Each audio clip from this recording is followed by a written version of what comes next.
Mas, de qualquer forma, esse é um momento assim, de fechamento de toda a discussão que praticamente nos tomou durante toda a semana, né, de alguma forma, desde segunda-feira. E a ideia seria, então, fazer uma síntese de todos os pontos discutidos, porque eu não sei se todos vocês estavam aqui no primeiro dia, mas a nossa intenção não é simplesmente realizar seminários em que a gente traga diversos temas, faça os debates e depois a gente saia do processo sem nenhum tipo de registro. Então, esse seminário ele trouxe discussões assim muito ricas. A gente teve mais de 300 inscrições, praticamente com representações de todos os segmentos da sociedade. A gente teve ONGs, teve praticamente todas as universidades do Rio, Universidade de Minas Gerais, tivemos pessoas da Bolívia aqui presentes, de outros países, espanhóis, etc., além dos nossos convidados, pesquisadores, né, inscritos. E a nossa intenção é poder exatamente registrar esse processo, registrar o debate, para que isso seja depois encaminhado para as agências de fomento, para a comissão da Rio+20, mas também que possa retornar para cada um de vocês, para os seus cotidianos, né? Então, a gente vai ter 2 produtos desse seminário. O primeiro, desse workshop, o primeiro produto vai ser exatamente um relatório. Vários dos nossos pesquisadores convidados já nos mandaram um texto, nós pedimos para cada um nos mandar um texto que fosse o texto orientador dos debates, né? Esses textos vão entrar, vão fazer parte desse documento final. E também cada mesa redonda, cada painel, teve uma equipe de relatoria, que são equipes formadas pelos alunos de pós-graduação, dos 3 programas envolvidos, e, a partir desses relatórios que a gente vai estar discutindo aqui, a gente vai estar, então, estruturando um relatório final que vai estar disponibilizado no site do INCT, dos programas de pós-graduação envolvidos, e que a gente espera também poder, de alguma maneira, fazer um registro em CDs que a gente possa distribuir para os vários parceiros e os vários interessados.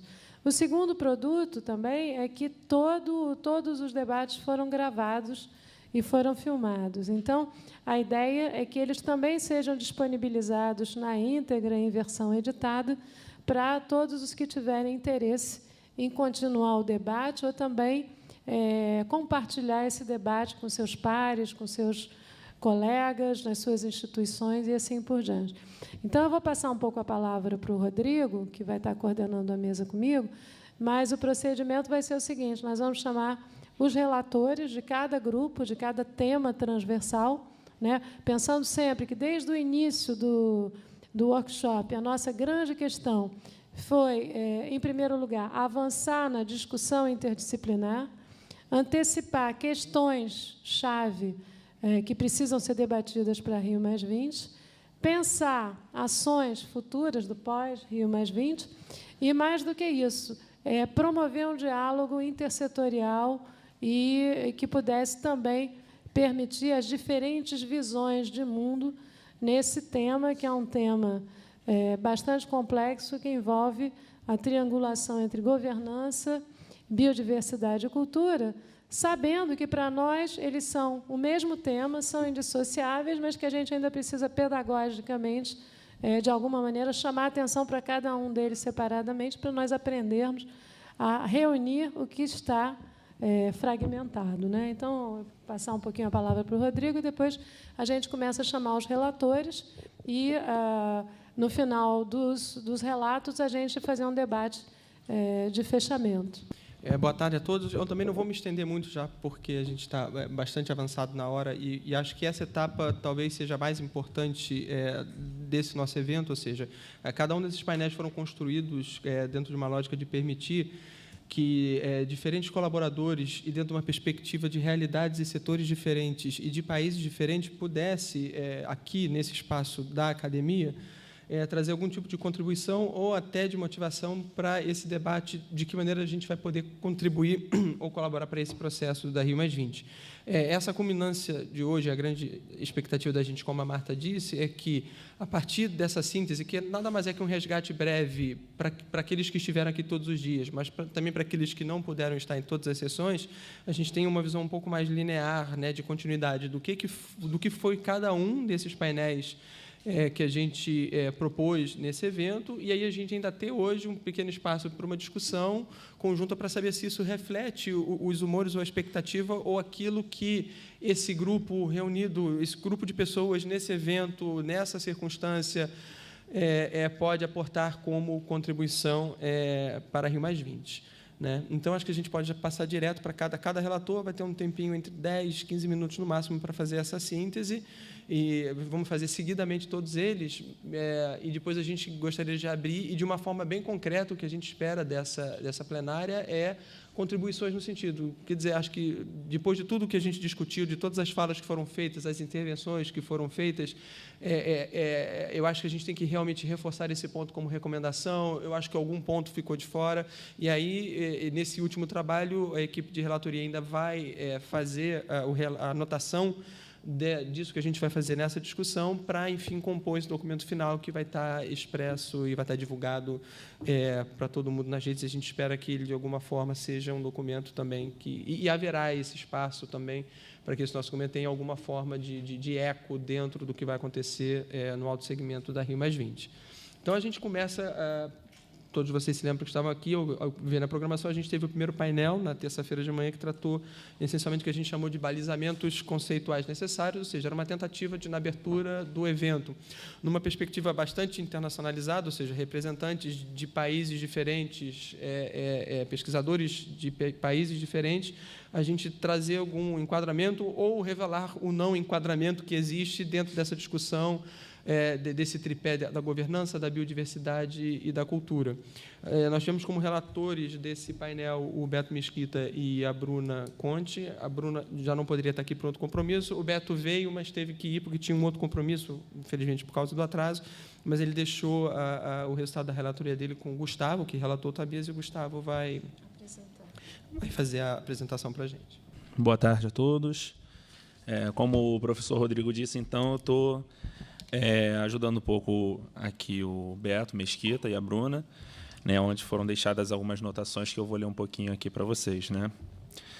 Então, um dos pontos de destaque foi a abertura do professor Rodrigo, né, que ele comentou na questão que o planeta, né, tem um espaço delimitado, um espaço definido, e que existe, então, necessidades, né, para suprir, né, as condições básicas humanas, né, e também a falta de democracia e liberdade de expressão, que 99% da população está fora do controle dessas maiores riquezas do planeta.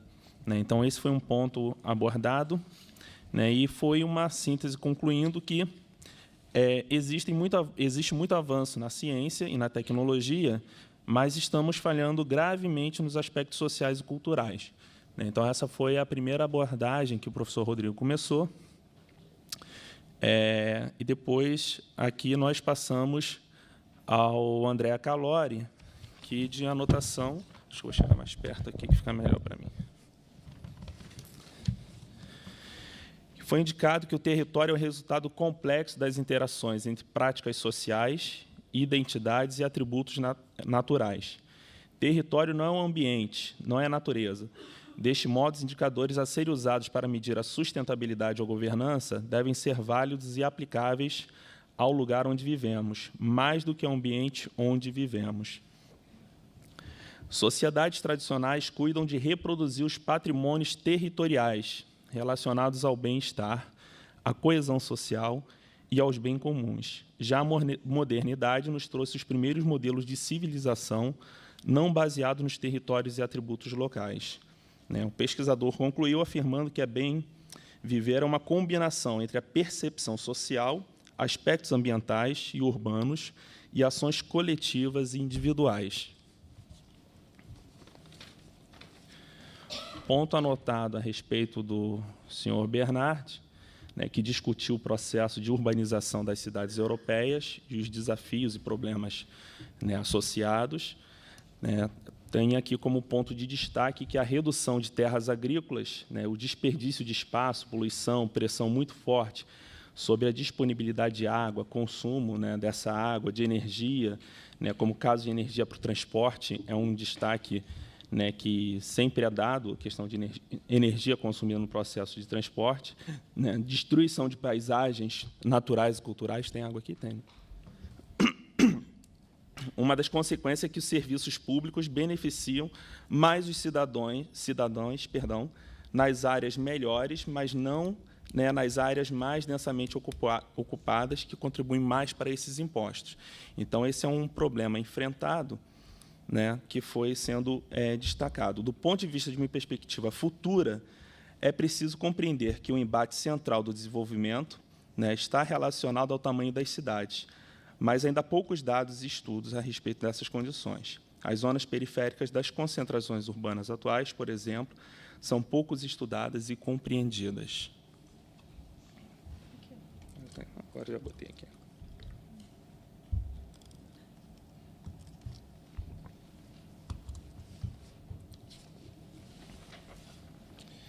Tem muita coisa anotada aqui, eu estou selecionando. Bom, do Tomás, né, o que foi anotado aqui, que, né, o Tomás trabalhou com a questão do planejamento, avaliação e gestão da sustentabilidade em áreas protegidas em Portugal, apresentando, então, o enquadramento do território desses dois casos. Né? Então, teve um caso que ele foi citado, o caso 1, sobre a área marinha protegida, professor Luiz Saldanha, que tem elevada biodiversidade. Porém, é um péssimo exemplo de gestão ambiental, que o planejamento e a gestão desse território simplesmente não funciona, porque o processo de planejamento não considerou os interesses e usos já existentes nesse local, e que esses indicadores têm que ser definidos de maneira mais participativa e dinâmica, não podendo ser simplesmente importado, né? Não pode pegar um modelo e simplesmente impor em uma outra determinada área, você tem que fazer as suas adequações. Um desafio, né, que foi notado nessa fala foi de incorporar os indicadores relacionados aos processos de mudanças climáticas e ameaças globais, inserindo essas incertezas, considerando as oportunidades de monitoramento, né, voluntário e as diferenças entre os tempos de guerra e de paz. Em relação ao RELI, né, teve como foco a discussão do conhecimento local, né, as questões sobre o papel das comunidades locais indígenas no processo de governança. Um problema que foi sinalizado é a transmissão do conhecimento local, onde foi defendido que temos que repensar os métodos de ensinamento, né, e os locais para esse processo de ensino. Né, sistemas tradicionais de educação e transmissão de conhecimento separam o conhecimento de prática. Livros, salas de aula, né, são locais, às vezes, inapropriados. As línguas locais não são utilizadas. O programa escolar é universalmente, né, mas ele não inclui o nível local. Né, e isso é um desafio, então, para o processo de governança, né, como dado aqui, né, pelo Protocolo de Nagoya, as responsabilidades recaíram sobre os estados nacionais e não houve a garantia de que os povos indígenas iriam receber uma parte justa desses benefícios. Né. É um grande progresso que está sendo feito na área, mas ainda existe muita incerteza operacional. Né, o senhor Abdul tratou sobre o combate da pobreza, né, no caso de Moçambique, existe uma questão de uma pobreza absoluta, e que onde existe essa pobreza, realmente existe também uma necessidade de desenvolvimento, né, sustentável. A mudança por parte da educação deve aproveitar os recursos disponíveis, os recursos locais. É necessário promover diálogo interativo sobre governança, sociedade, né, de conhecimento e o ensino superior. Nesse processo, a academia ela pode fazer diferença, mas o governo deve adotar propostas, né, junto com o ambiente acadêmico para desenvolver esses desafios. Como síntese do debate, eu vou selecionar um trecho aqui que o Beto deixou, né, para a gente finalizar aqui o seguinte. Né, o que ele anotou, que o conhecimento é fundamental, que pesquisas são fundamentais para ampliar esse conhecimento. né, que é uma questão que cada vez mais vem sendo constituída, compartilhada, né, entre conhecimento e saber. E é preciso reforçar os sistemas de difusão de conhecimento. Não basta gerar conhecimento, a gente precisa também divulgar esse conhecimento. O sistema integrado de gestão é uma boa estratégia. Hoje, no Brasil, a gente tem abertura para esse conhecimento espacial, esse conhecimento geográfico, né? E mais ainda é necessário investir na democratização da informação. Bom, outras informações vocês vão ter mais à frente, né, com o relatório finalizado, né, e eu deixo esses pontos aqui indicados pelo colega. Muito obrigado. Segunda relatoria, por favor, mesa 2. Desafios para pesquisa. Elizabeth Oliveira, do PPED, Instituto de Economia. Boa tarde a todos. Eu vou apresentar uma síntese do que foi discutido na mesa composta pelos painelistas Denise Tarim, Fábio Scarano, José Sola, Felipe Lenar, que foi uma mesa coordenada pela professora Marta, onde se falou sobre os desafios da pesquisa. Para fazer uma discussão sobre os desafios da pesquisa, foi apresentado também uma situação de cenários globais, né? Onde estamos, em que ponto estamos e o que é preciso mudar. Então, nesse sentido, a gente percebeu assim muitos pontos em comuns destacados entre os painelistas, né? Que fizeram questão de reforçar o paradigma que a gente está vivendo, que é atual, marcado por uma crise ambiental, uma crise também com impactos sociais e uma crise econômica que reforça a percepção de que alguma coisa está equivocada no nosso modelo de desenvolvimento. Então, eu vou trazer para vocês o que tiramos de principais conclusões. Os painelistas eles concordaram que, desde 1992, quando várias lideranças políticas e sociais e econômicas se encontraram no Rio para Rio 92, muita coisa mudou, né? A temática ambiental ela acabou ganhando um pouco mais de visibilidade, passou a ser um pouco mais discutida pela mídia, pelos governos, pela sociedade de uma maneira geral. Mas, a julgar pela crise que a gente está enfrentando, pela falta de comprometimento ainda em nível político, governamental, empresarial, em todos os segmentos, a julgar por tudo isso, esse debate ele ainda continua na periferia, ele não ganhou o status necessário para que ele possa interferir em decisões políticas, principalmente em decisões políticas, né? Em decisões econômicas que ajudem a alterar esse status quo. Então, por um lado, a gente tem esse cenário. Alguma coisa na agenda ambiental ganhou evidência, mas, por outro, ela ainda não é capaz de interferir fortemente nas decisões políticas e econômicas para que hajam mudanças significativas.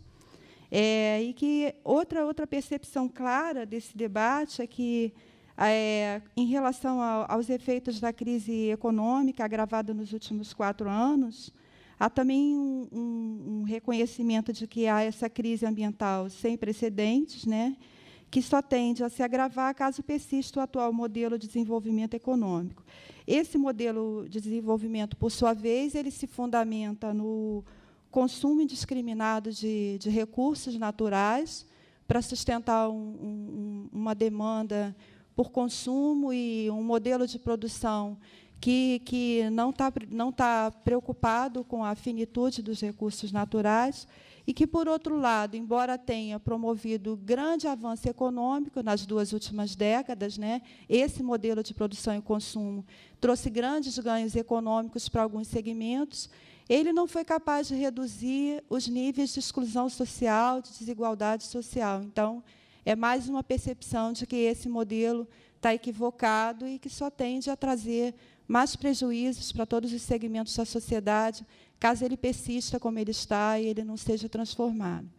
E, nesse contexto, o que se percebe é que a academia também não conseguiu ainda produzir conhecimento, gerar discussão suficiente para promover mudanças, né? Embora tenham surgido novas frentes de estudos, novas linhas de pesquisa, novas abordagens, elas ainda não foram capazes de dar conta de algumas inquietações e de responder a muitas indagações que têm a ver com tudo isso. Então, há uma clara percepção também de que, assim como o modelo econômico ele precisa mudar, ele precisa ser transformado para dar conta de responder a uma série de questões e preocupações para o nosso presente e para o futuro, existe uma percepção também que a academia precisa mudar, precisa se transformar na sua forma de produzir conhecimento e de compartilhar conhecimento.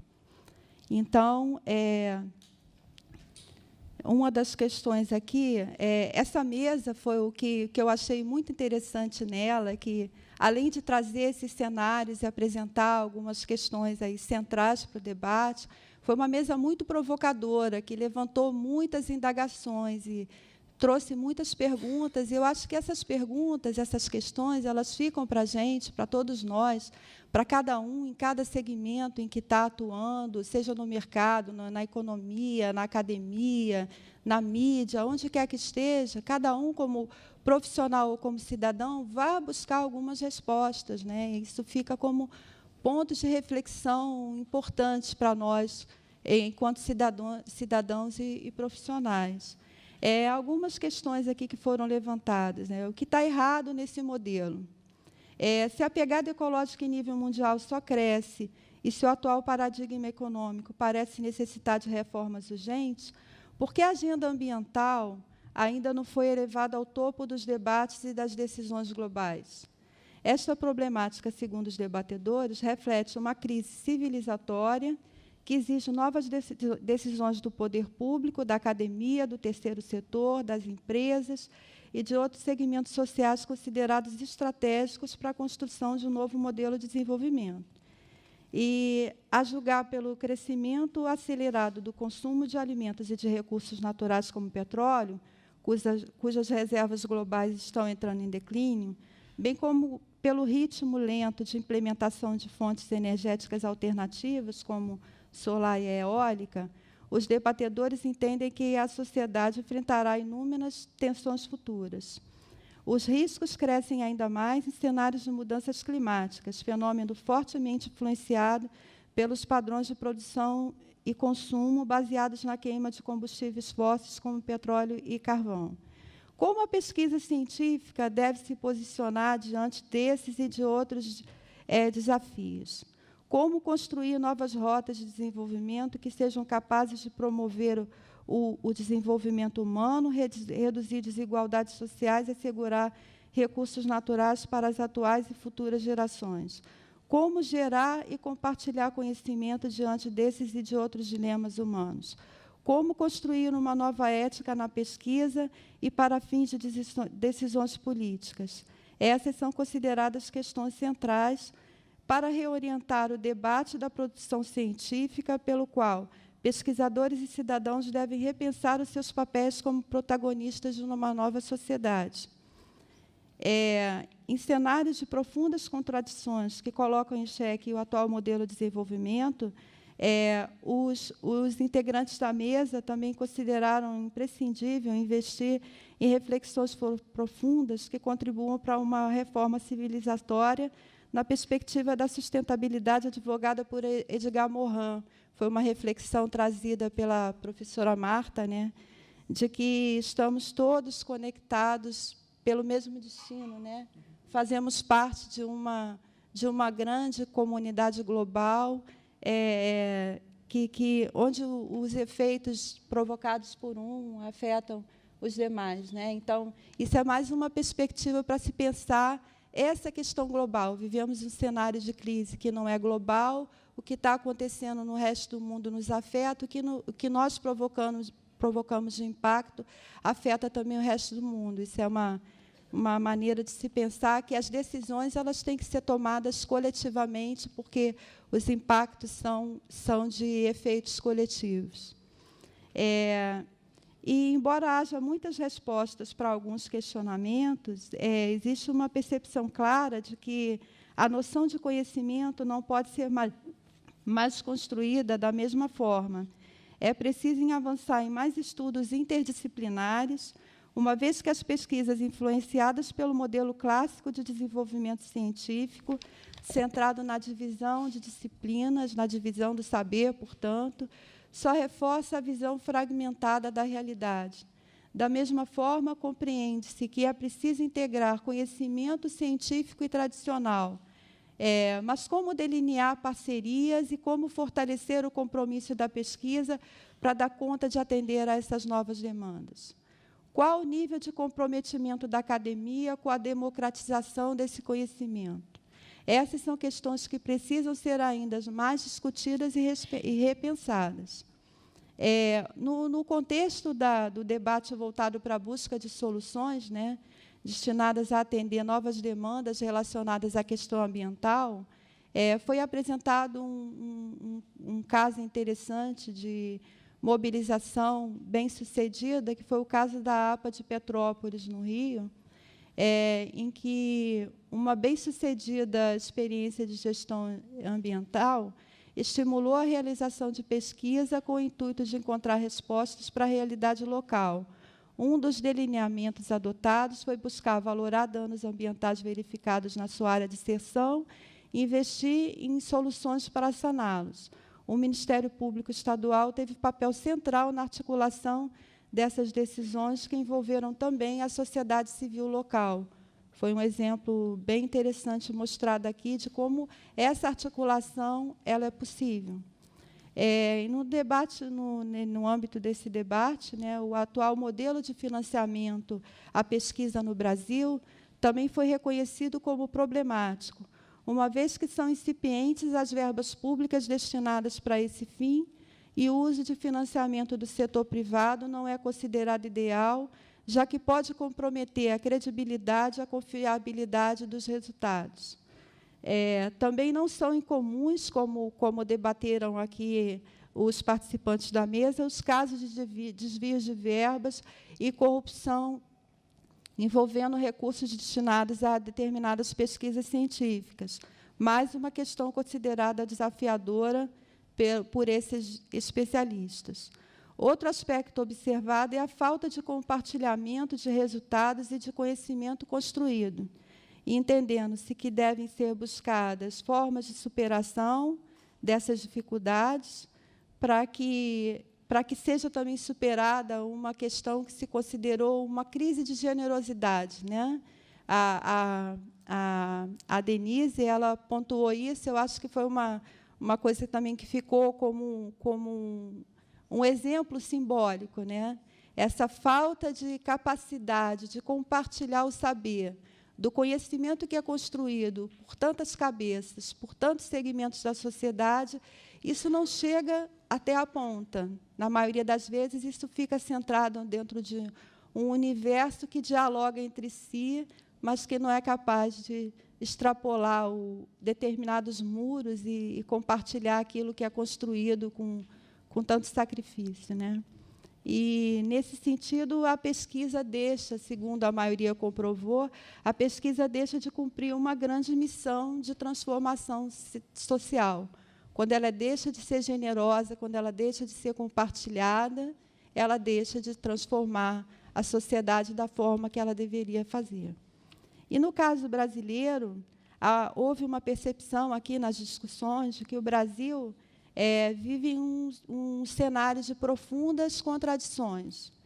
Por um lado, é um país que está bem posicionado no mundo, porque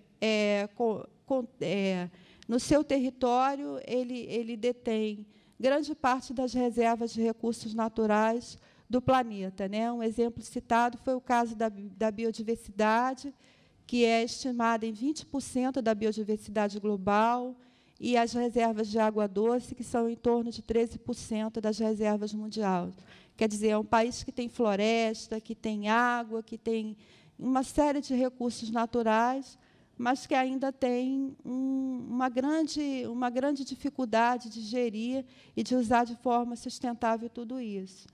Por outro lado, também é um país que tem avançado em termos de produção científica, ele está conseguindo se posicionar melhor diante da produção científica global, mas ainda enfrenta um grande nó, que é considerado pelos debatedores, que foi chamado de país pobre na utilização do conhecimento científico para a tomada de decisão.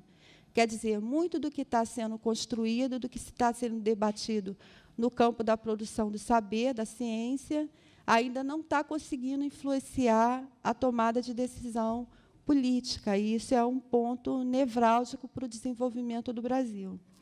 E, nesse sentido, foi citado aqui, foi discutida a questão da reforma do Código Florestal, né?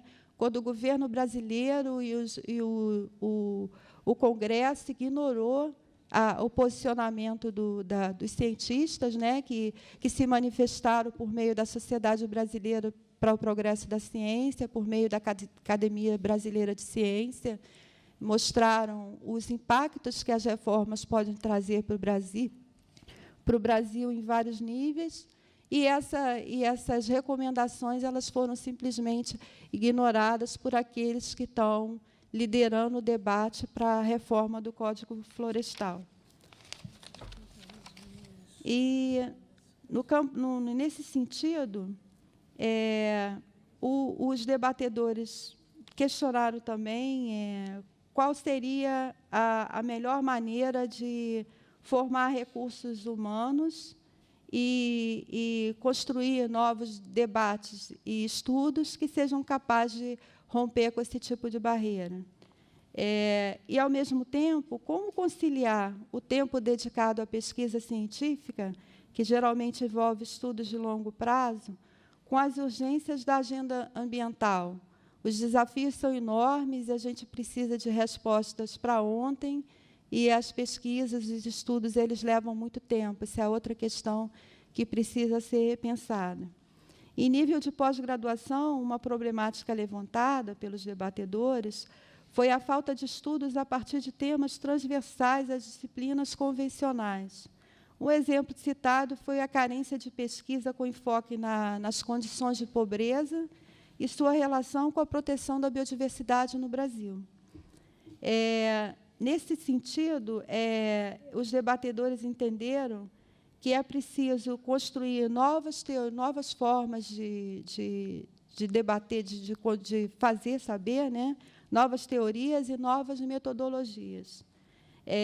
Eles entendem também que é preciso ampliar as oportunidades de diálogo entre os cientistas e a sociedade, entendem que é uma demanda urgente, e que isso é tão urgente quanto aumentar os investimentos em pesquisa, porque somente aqueles países que estão investindo fortemente em ciência e tecnologia têm encontrado as respostas mais adequadas para os dilemas a respeito do seu desenvolvimento. E, em relação às recomendações, eu vou citar aqui as principais recomendações e reflexões para Rio+20.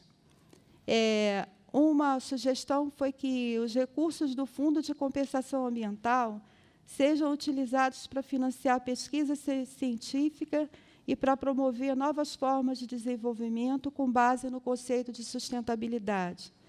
Que sejam promovidas novas oportunidades de diálogo entre cientistas e as comunidades locais. Que a ciência, no caso brasileiro, em âmbito global, seja construída a partir de novas bases e que consiga não somente identificar novas demandas da sociedade, mas buscar respostas para questões desafiadoras que atualmente ainda não encontram espaço ou não despertam o interesse da academia.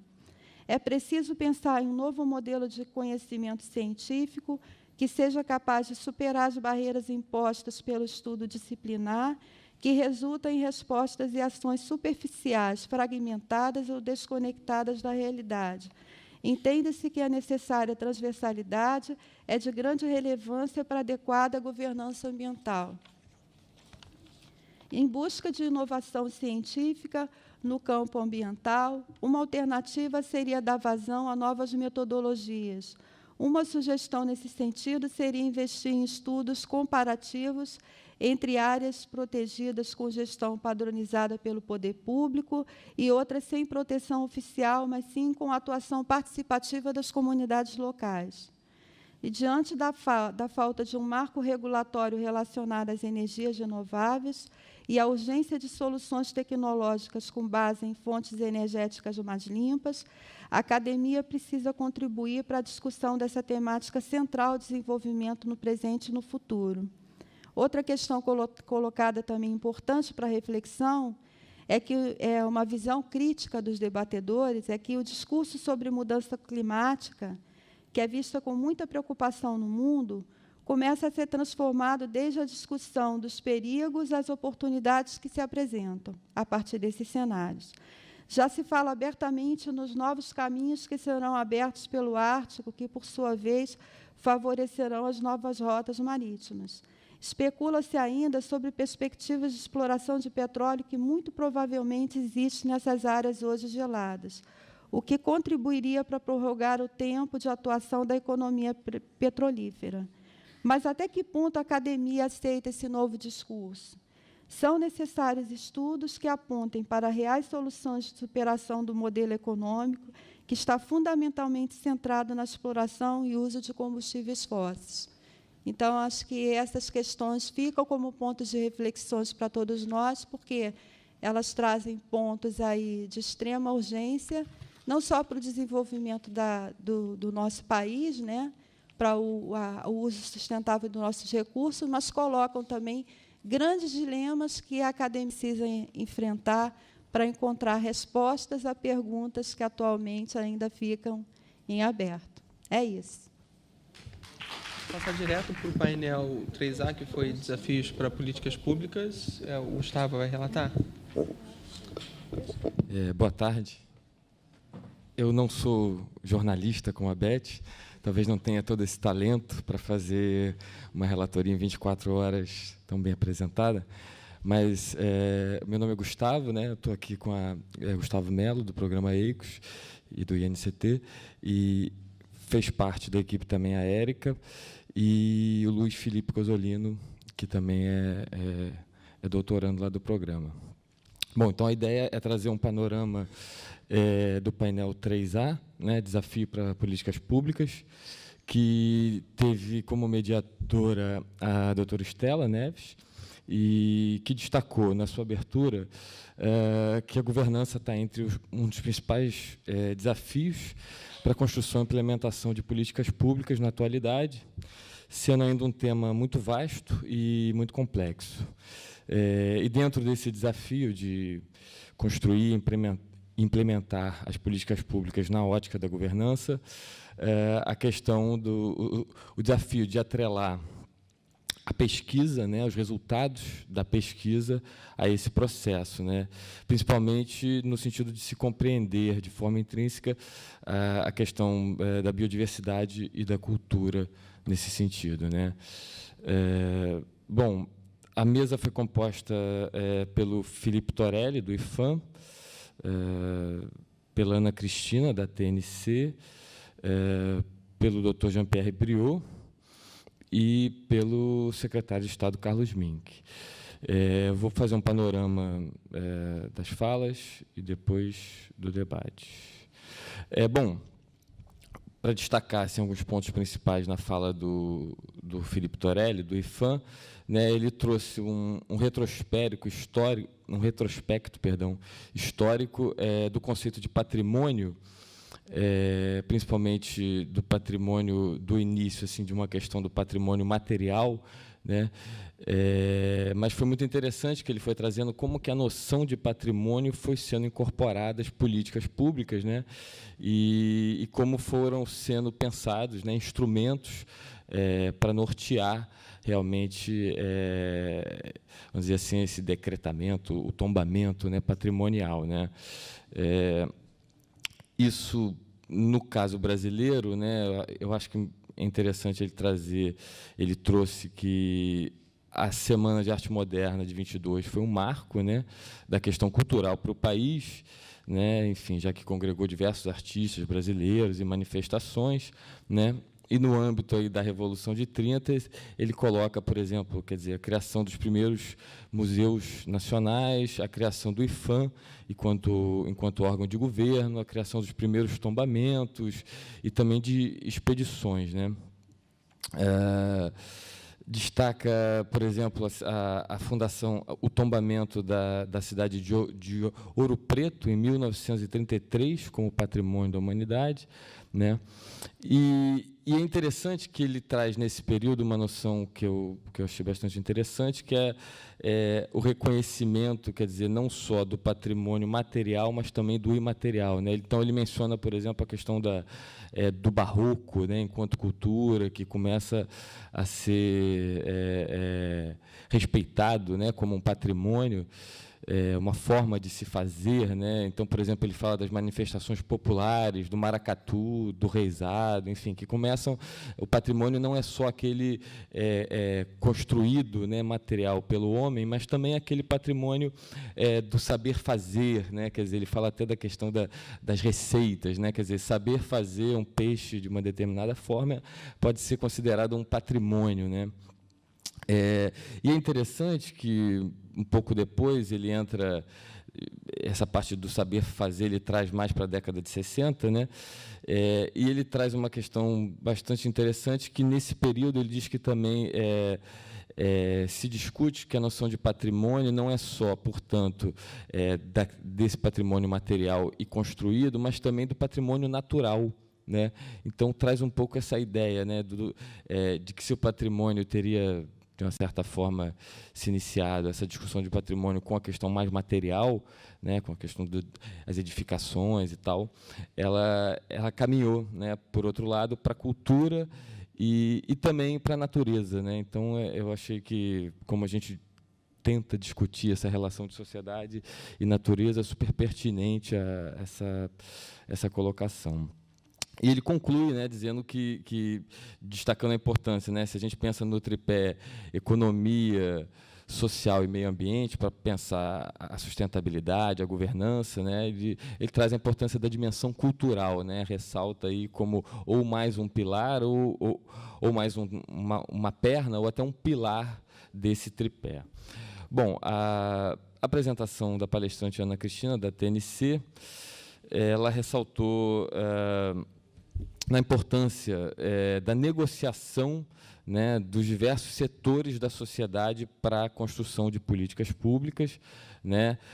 Trouxe um pouco a visão de que os representantes e militantes da agenda ambiental teriam que compreender que eles não vivem sozinhos nesse mundo, precisam de transporte, energia, e de que, portanto, é importante negociar com esses outros setores, né?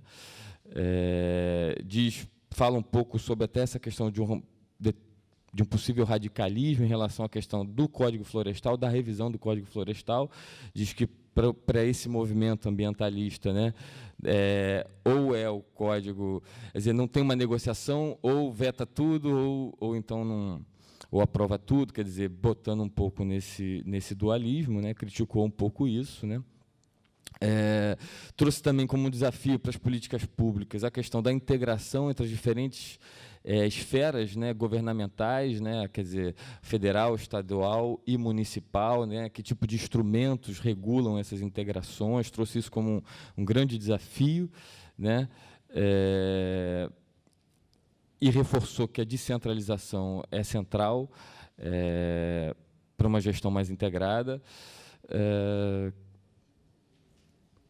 Bom, ela reforçou também, quer dizer, a importância do papel da sociedade civil, principalmente através das ONGs, para apoiar as iniciativas de políticas públicas que, em muitos casos, não teriam condições, né, de planejar e executar todas as suas propostas, né.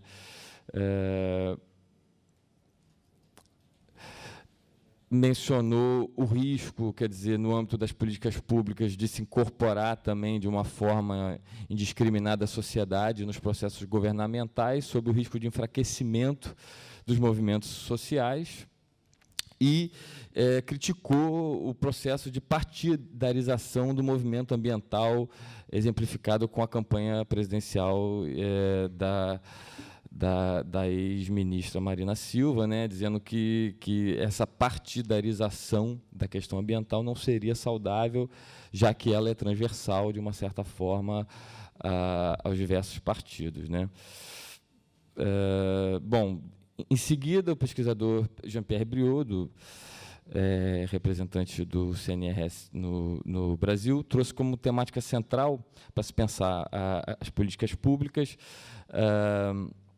a questão da participação, né, efetivamente, dos diferentes setores nessas políticas, né, e destacou a importância, com ênfase na gestão das áreas protegidas, né, do desenvolvimento de tecnologias sociais, né, tecnologias que auxiliem os processos participativos, né, técnicas e ferramentas que possam auxiliar os processos participativos de gestão ambiental. Mais especificamente, ele focou na questão das áreas protegidas, né, que historicamente estão associadas a um modelo mais top-down de tomada de decisão e ele destacou a importância de se pensar em novas técnicas, novas ferramentas que possam auxiliar no debate entre os diferentes setores para que a tomada de decisão na gestão possa ser, vamos dizer assim, mais participativa ou considerar mais os diferentes interesses dos setores envolvidos, né?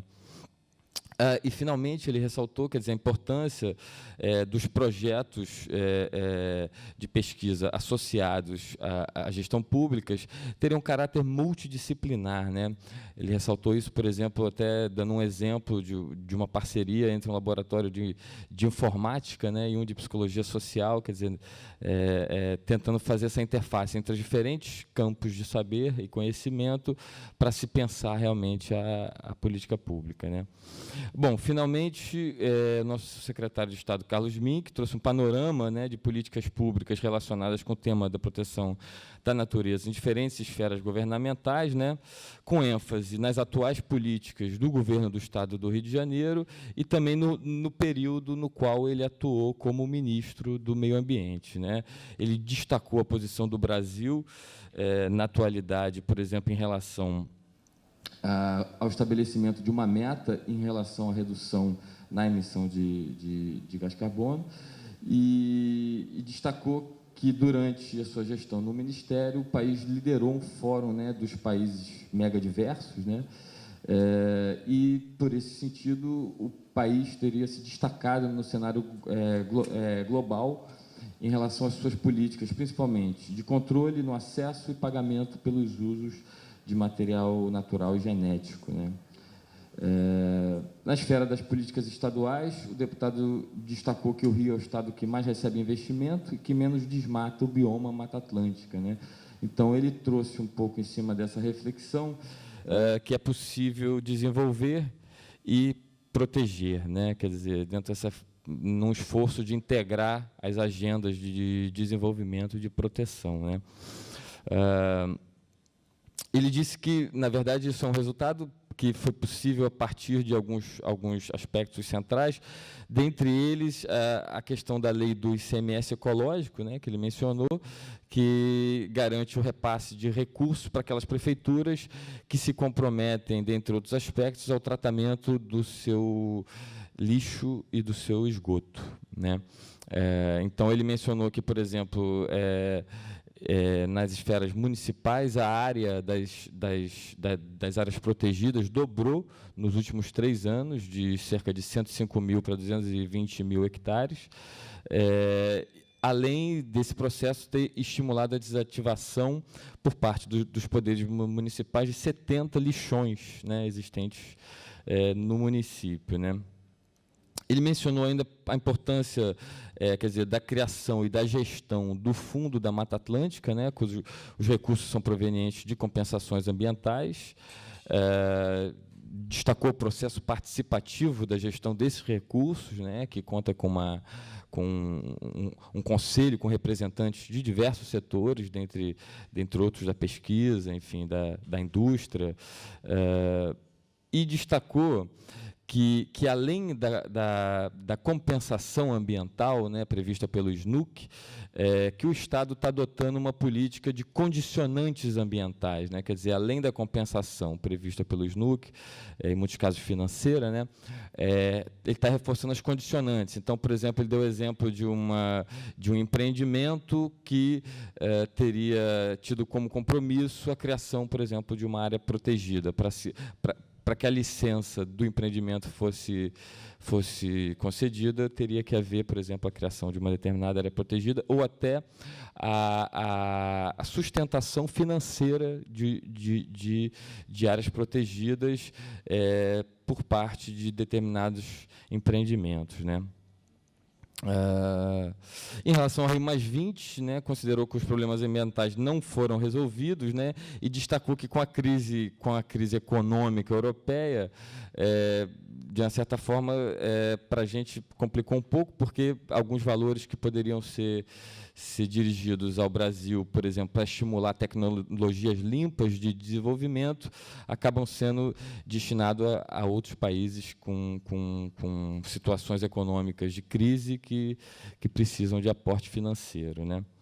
Bom, o debate, dentre as principais questões debatidas, foram debatidas a questão das diferentes estratégias para a preservação de espécies ameaçadas, novas propostas de governança ambiental, comitês de bacia, a importância e a necessidade de se resgatar vínculos entre sociedade civil, academia, instituições governamentais para a governança ambiental, a importância da abordagem interdisciplinar, né, nos diferentes projetos.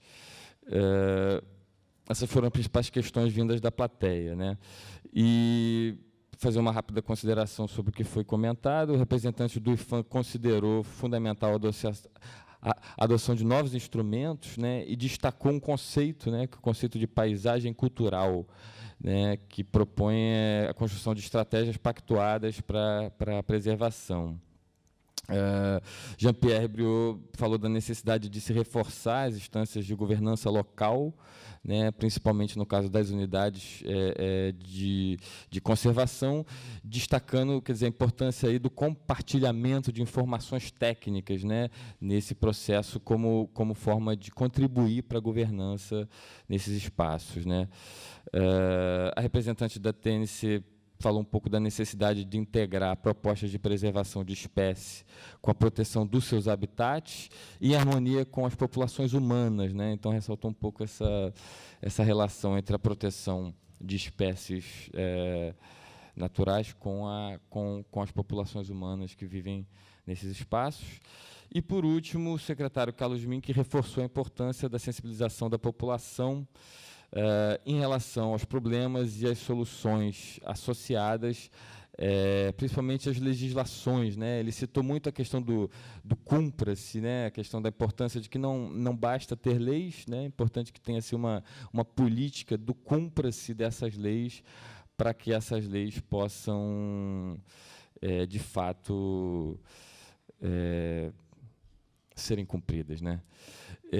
Bom, finalmente, eu não sei porquê exatamente, mas não teve, de uma forma explícita, né, recomendações, né, para Rio+20, se encerrou com esse debate dos participantes. Depois, vamos passar, então, para o painel 4A, Parcerias e Inovações.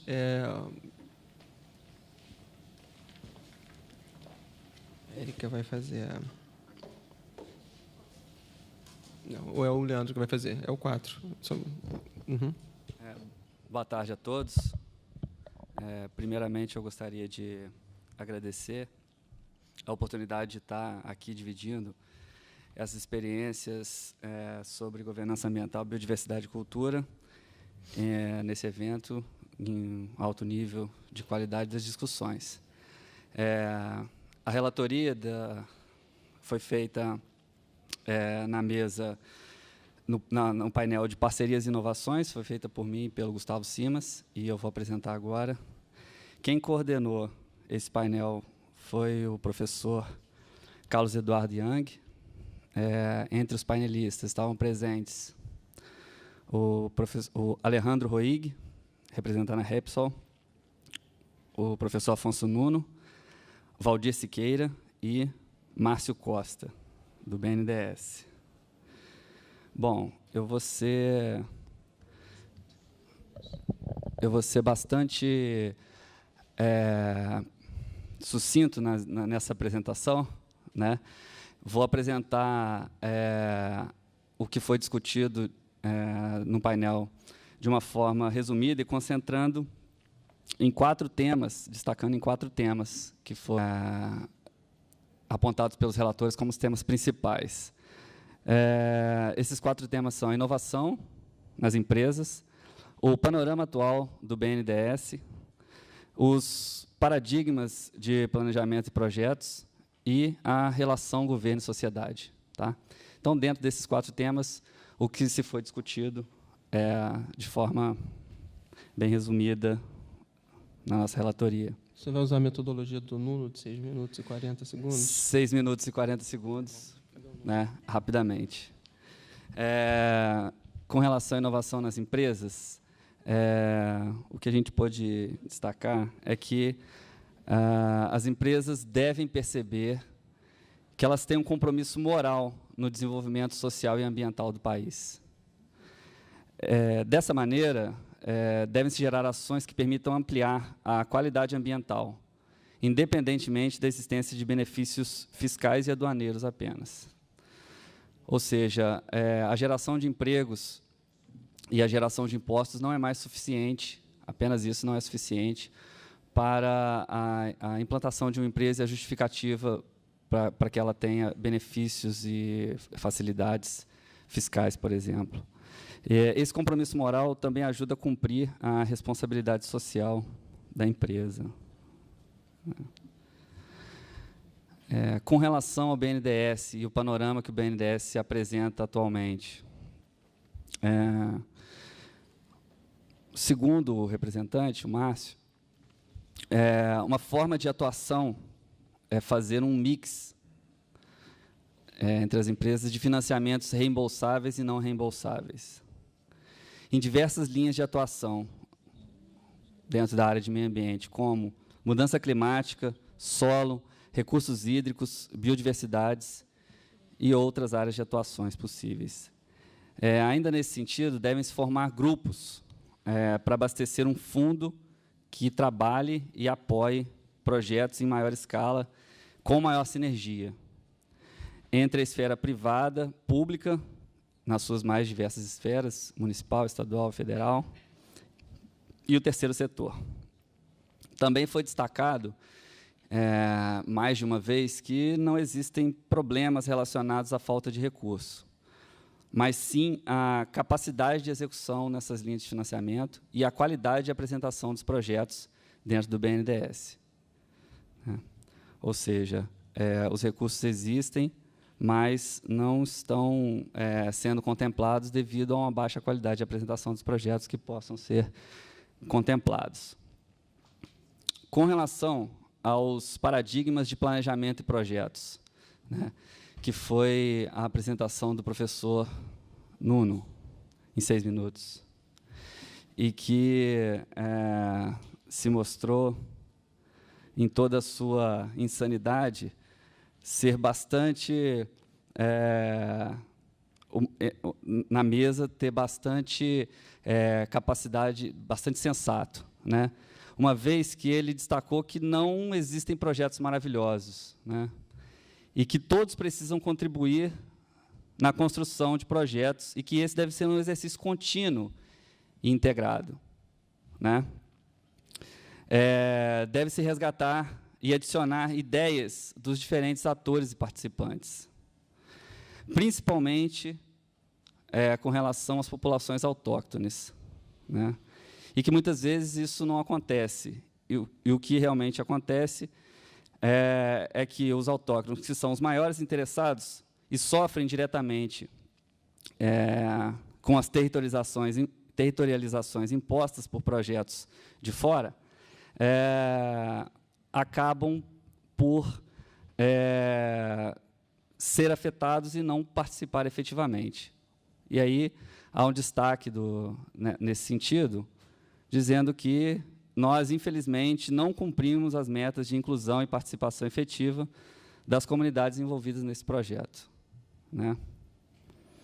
Então, dessa forma, deve-se ter humildade de rasgar os projetos e ideias convencionais, concebidos em escritórios e trazidos de forma impositiva, para dar espaço a projetos construídos verdadeiramente de forma coletiva. onde todos seriam parte integrante do projeto, contribuindo e compartilhando os resultados advindos dessas inovações. Por último, vem a relação governo e sociedade.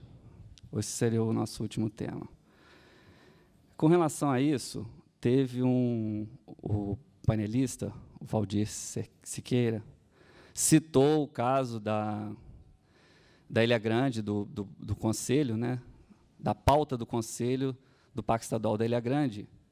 E aí eu me senti pessoalmente interpelado por fazer parte do Conselho também há 3 anos e meio, e gostaria de pedir licença para fazer um breve comentário sobre a situação que realmente acontece. Tem outros conselheiros aqui também que podem depois... Você também, né, Marta, é conselheira, a Andréia, que está presente, também é conselheira, e que podem corroborar ou não essa situação. Que, relacionado com a pauta, ele disse que a pauta da penúltima reunião tratava sobre um caso de afogamento, uma briga de turistas e, por diversas vezes também, sobre a castração de animais na ilha, e que está sempre em pauta, né? Então, dentro do Conselho, o que a gente tem, um núcleo dentro do Conselho tem percebido? Que não interessa, né, ao governo a gestão compartilhada nos moldes atuais, né? Por isso, essa pauta é colocada. É uma questão de relações de poder e territorialidade. Então, alguns temas fundamentais são subjugados em favor de outros temas e banalidades que ocupam, desmotivam e desmobilizam o Conselho das Unidades de Conservação. E os cães continuam se reproduzindo livremente. Bom, ainda nesse tema, sobre a relação governo-sociedade, foi apresentado que o governo se reconhece com soberania e que não teria vocação para o gerenciamento de determinadas atividades que são tradicionalmente utilizadas ou bem geridas pela iniciativa privada. Entretanto, entende-se que existe uma diferença entre cobrar IPVA em rodovias pavimentadas pelo homem e navegar em recursos naturais, como as águas da Baía e da Ilha Grande. Parece destacar-se atualmente uma estratégia anteriormente utilizada de desequipar deliberadamente as instituições de governança ambiental para deixar clara a incapacidade de gestão e consequente passagem das responsabilidades para a iniciativa privada, assim como aconteceu com as citadas bicicletas laranjas da Zona Sul. O Estado tem responsabilidade e obrigação com a coletividade. Isso também foi colocado ontem. Essa responsabilidade com a coletividade não é uma das obrigações das empresas. O lucro é o objetivo das empresas, hotéis e marinas.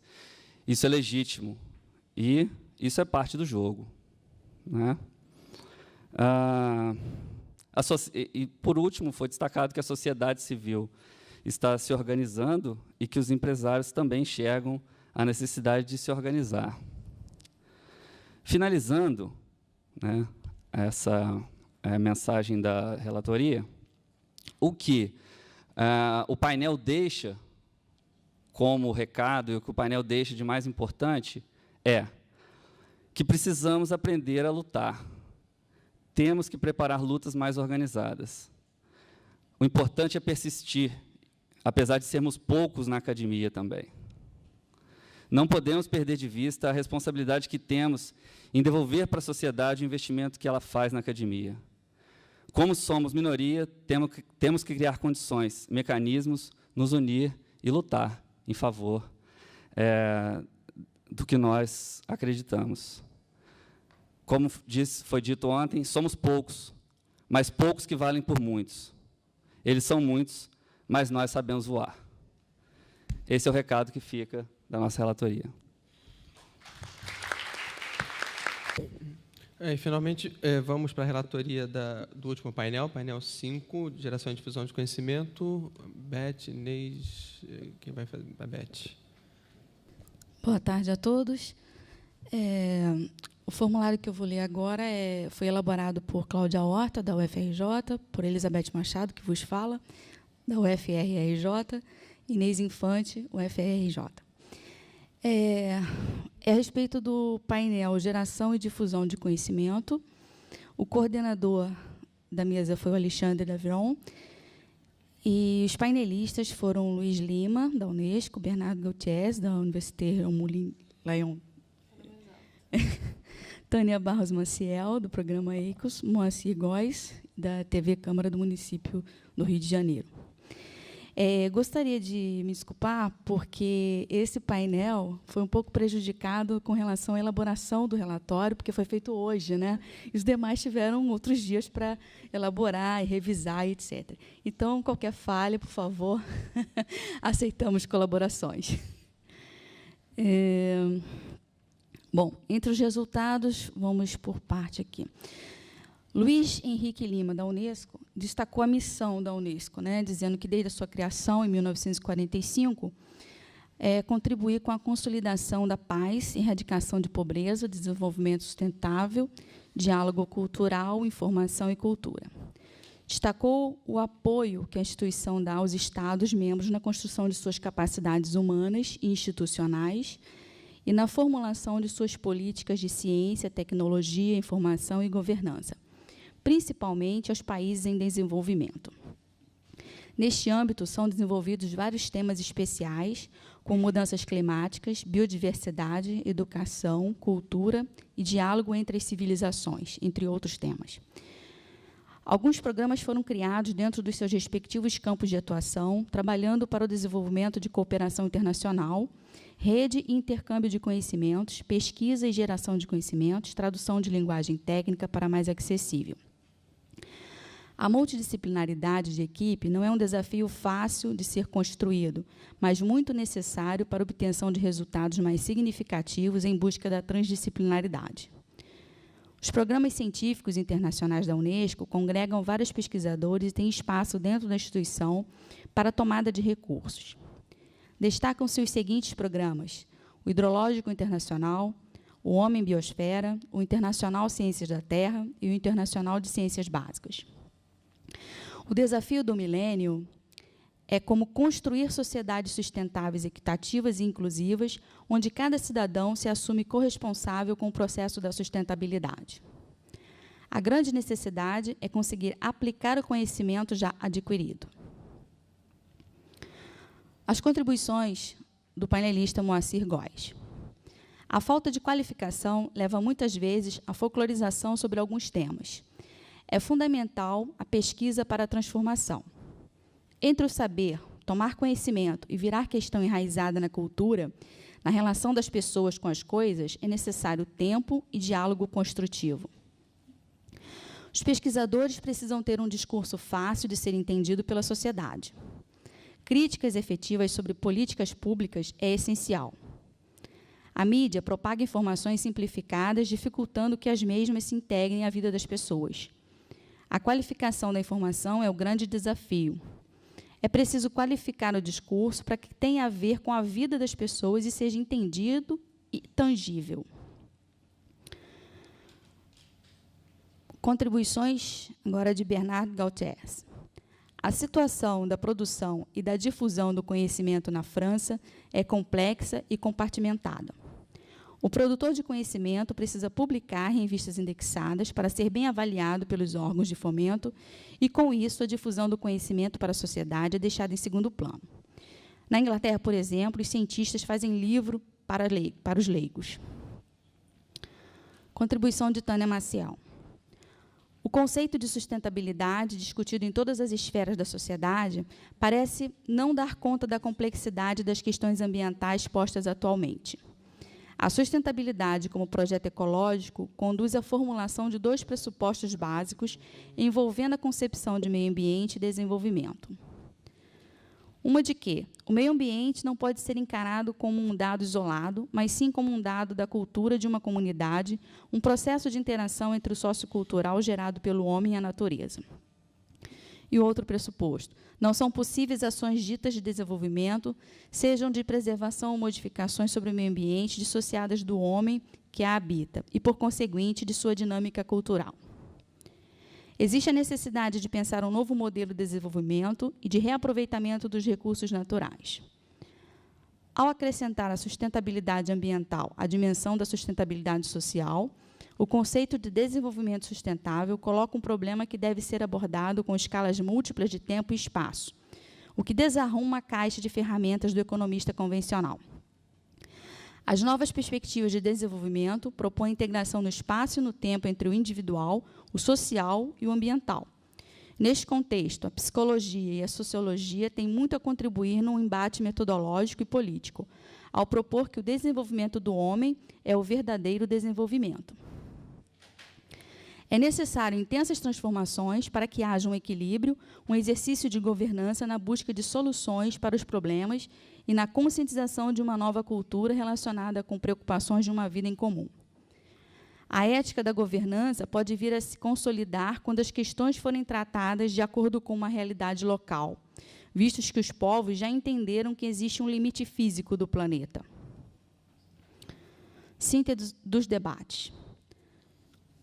Entre as sínteses dos debates, destaca-se: a difusão do conhecimento passa por uma adaptação da linguagem científica para uma linguagem acessível a todos. A cultura de publicação na língua inglesa dificulta o acesso da maioria ao conhecimento gerado. Neste sentido, publicações na língua materna seriam mais inclusivas. É preciso mudar a concepção de que o valor do pesquisador está atrelado à quantidade de suas publicações. A educação e os valores estabelecidos são geradores de transformação. Discutir modelos de desenvolvimento é necessário. Um trabalho interdisciplinar é complexo, pois esbarra, dentre outras coisas, na dificuldade de comunicação dada pela adoção de jargões. Como recomendações e reflexões para Rio+20 foram citadas: promover capacitação, qualificação e educação e rever valores. Estabelecer metas claras e objetivas com ações imediatas. Incentivar a produção de conhecimento de cunho transdisciplinar. Interagir as ciências técnicas com as sociais. Incrementar espaços de divulgações além das publicações formais. Ampliar a discussão entre academia, setor político e população. Educação como base, ciência como agente modificador e comunicação como ferramenta. Essa foi a nossa contribuição. Desde já agradeço.